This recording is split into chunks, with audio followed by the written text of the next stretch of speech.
There it is.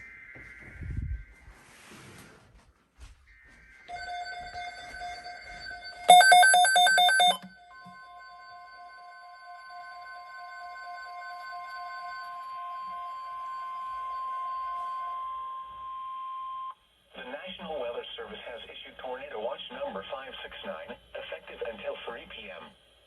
This watch includes the following counties in North Carolina: ALAMANCE, CHATHAM, Durham, Franklin, Granville, Harnett, Johnston, Lee, Moore, Orange, Person, Randolph, Vance, Wake, and Warren. Remember, a tornado watch means the conditions are favorable for the development of severe weather, including tornadoes, large hail, and damaging winds in and close to the watch area. While severe weather may not be imminent, persons should remain alert for rapidly changing weather conditions and listen for later statements and possible warnings. Stay tuned to NOAA weather, radio, commercial radio, and television outlets, or internet sources for the latest severe weather information.